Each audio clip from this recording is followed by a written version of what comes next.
안녕하십니까? 러빙타임 새벽을 여는 예수묵상 시간입니다.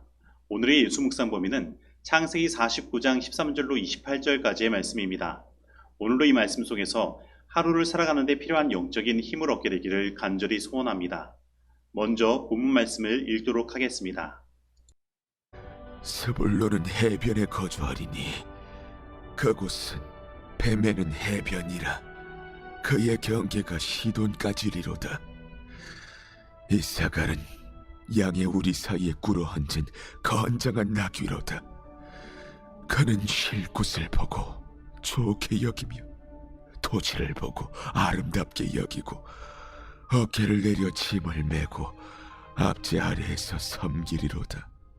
다는 이스라엘의 한 지파같이 그의 백성을 심판하리로다. 다는 길섭의 뱀이요 새길의 독사로다.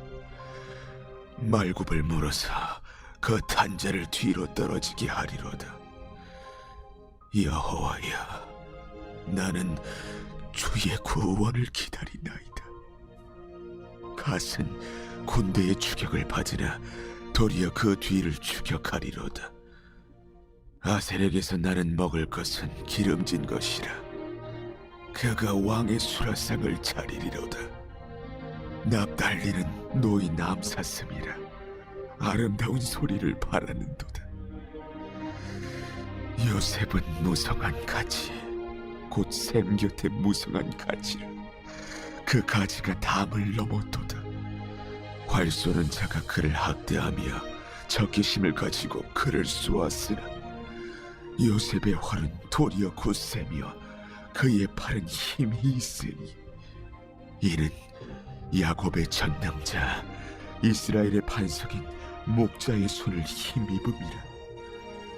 내 아버지의 하나님께로 말미암나니 그가 너를 도우실 것이요 전능자로 말미암나니 그가 내게 복을 주실 것이라. 위로 하늘의 복과 아래로 깊은 샘의 복과 젖먹이는 복과 태의 복이리로다. 내 아버지의 축복이 내 선조의 축복보다 나아서 영원한 산이 한없음같이 이 축복이 요셉의 머리로 돌아오며 그 형제 중 뛰어난 자의 정수리로 돌아오리로다. 베냐민은 물어뜯는 일이라 아침에는 빼앗은 것을 먹고 저녁에는 움킨 것을 나누리로다. 이들은 이스라엘의 12지파라. 이와 같이 그들의 아버지가 그들에게 말하고 그들에게 축복하였으니 곧 그들 각 사람의 분량대로 축복하였더라. 말씀 줄거리입니다. 야곱은 스불론의 경계가 해변가에 미치고 이사갈은 비옥한 땅에서 앞제 아래 살 것이라고 예언하였으며 다는 독사처럼 원수를 무너뜨릴 것이며 갓은 반격을 가하고 아셀은 수라상을 차리며 납달리는 암사슴이라고 예언하였습니다. 요셉은 생육하고 번성할 것이며 베냐민은 이리와 같이 용맹할 것이라고 예언하였습니다. 창세기 49장은 야곱이 죽기 전에 그 아들들을 불러 그들을 축복하는 이야기이지만 1절에서 말하는 대로 그 축복은 그들이 후일에 당할 일, 곧 그들에 대한 예언입니다. 그리고 오늘 본문에서 말하는 것처럼 야곱의 그 아들들을 향한 축복은 그 아들들에게 각자의 분량대로 주어진 것입니다. 다시 말하면 야곱의 그 아들들을 향한 축복은 그 아들 중 어느 하나도 빠짐없이 주어진 축복인 것입니다.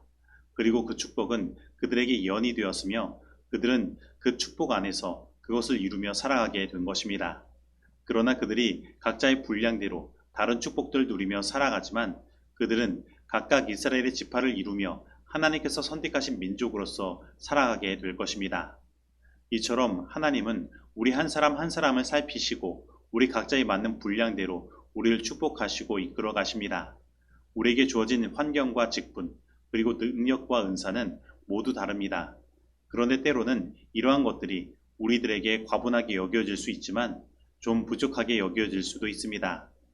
그러나 우리는 하나님께서 나에게 맞는 분량대로 그것을 주셨음에 감사하고 그 하나님의 선하신 인도하심을 따라 살아가야 하는 것입니다. 그리고 우리가 있는 그 위치에서 나에게 주어진 그 분량대로의 일들을 해나가며 하나님의 선하신 인도하심을 따라갈 때, 그리고 서로 사랑하며 섬기고 하나로 연합할 때 우리는 하나님의 구원받은 백성으로서 하나의 연합된 공동체를 이루게 되는 것입니다.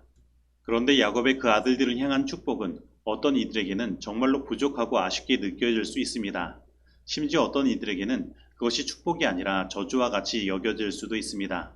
그러나 오늘 본문은 그것이 그들에게 저주가 아니라 축복임을 이야기하고 있는 것입니다. 그리고 그러한 부족함이 드러나는 아들들도 이스라엘의 한 지파를 각각 담당하게 되며 하나의 공동체를 이루게 되는 것입니다. 이처럼 오늘 우리들은 각각 나에게 주어진 그 축복들이 남들과 비교했을 때 부족한 것처럼 느껴지고 아쉽게 느껴질 수 있습니다. 그리고 심지어 나의 삶이 저주받은 삶과 같이 느껴질 수도 있습니다.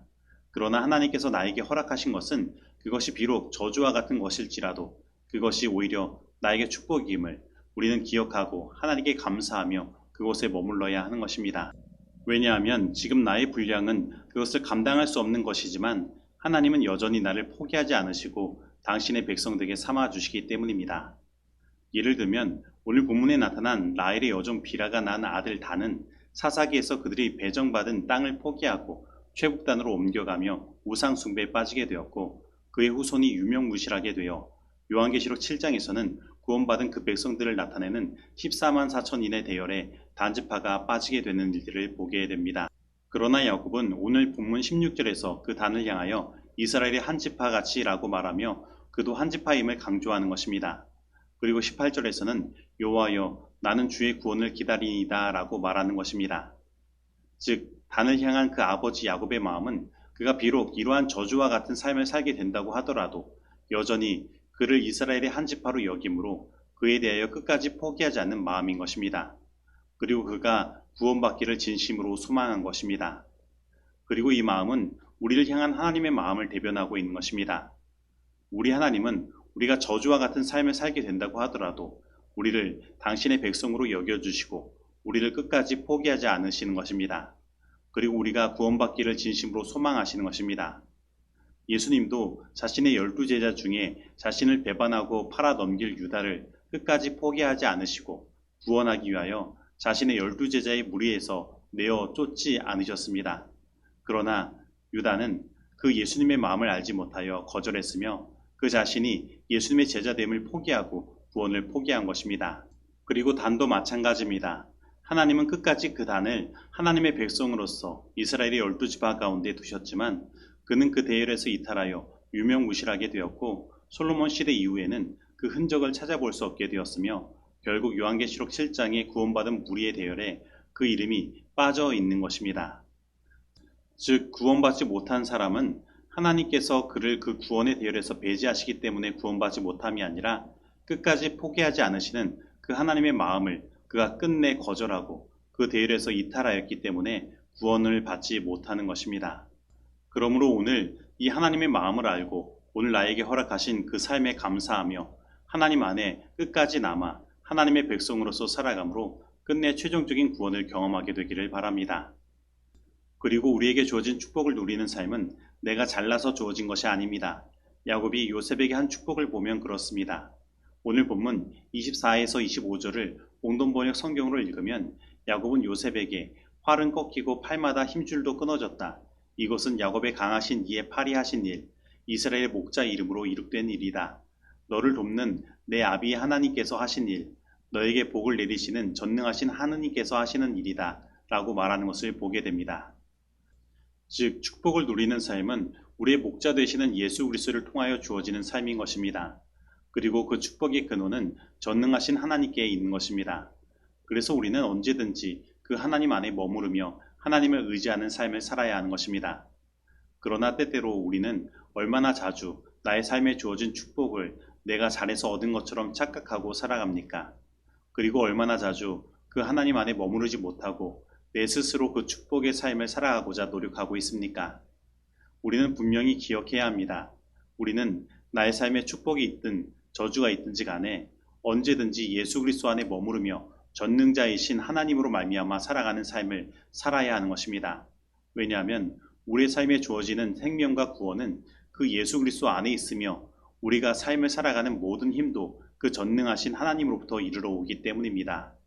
그러므로 오늘 이 시간 우리에게 힘을 주시며 우리를 축복하시고 구원하시는 우리 예수님 안에 머무르며 하나님을 의지하는 삶을 살게 되기를 간절히 소원합니다.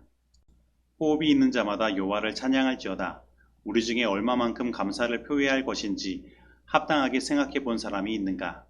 우리는 주님의 자비가 아침마다 새롭다는 것과 그분의 성실이 다함이 없다는 것을 기억하는가? 우리가 그분에게 의존해 있다는 것을 인정하고 그분의 모든 은혜에 대하여 감사하고 있는가? 그렇기는커녕 오히려 우리는 너무도 흔히 각양 좋은 은사와 온전한 선물이 다 위로부터 빛들의 아버지께로 내려오는 사실을 잊어버린다. 하나님은 건강할 때와 마찬가지로 병든 때에도 우리의 피난처이다. 그러나 많은 사람들은 그들의 사정을 그분께 맡기지 않는다. 교회에 보내는 권면 293페이지의 말씀입니다. 이제 적용하는 시간입니다. 오늘 나는 하나님께서 나의 분량에 맞는 축복을 주셨음을 믿고 나에게 주어진 삶에 감사하며 살아가고 있습니까? 그리고 서로 다르게 주어진 은사에 따라 서로 섬기며 연합함으로 하나님께서 마련하신 구원받은 공동체를 이루고 있습니까? 오늘 나는 나를 구원하시기 위하여 끝까지 포기하지 않으시며 당신의 백성으로 여겨주시는 그 하나님의 마음을 알고 그 하나님 안에 머무르는 삶을 살아가고 있습니까? 오늘 나는 나의 삶의 힘과 축복의 근원이 예수 그리스도께 있음을 알고 예수님을 의지하며 살아가고 있습니까? 오늘 이 말씀 속에서 내가 실천해야 할 것은 무엇입니까? 기도하시겠습니다. 하나님 아버지, 오늘 우리들을 축복하시되 우리의 분량에 맞는 축복을 주시며 우리의 삶을 인도하여 주셔서 우리가 서로 섬기며 하나 되게 하시고 주님의 구원받은 백성으로서 하나의 공동체를 이루며 살아갈 수 있도록 인도하여 주시니 감사드립니다. 그리고 오늘 우리를 구원하기 위하여 끝까지 우리를 포기하지 않으시고 우리를 당신의 백성으로 여겨주심으로 우리가 부족하여도 언제나 하나님 안에 머무를 수 있도록 우리를 인도하여 주시며 우리를 구원의 길로 인도하시니 감사드립니다. 하나님, 오늘 우리의 삶의 힘과 축복의 근원이 예수님께 있음을 믿사오니 예수님을 더더욱 의지하게 하여 주시고 주님께서 주시는 그 축복의 삶을 누리며 살아갈 수 있도록 우리를 인도하여 주셔서 예수님의 이름으로 기도드립니다. 아멘.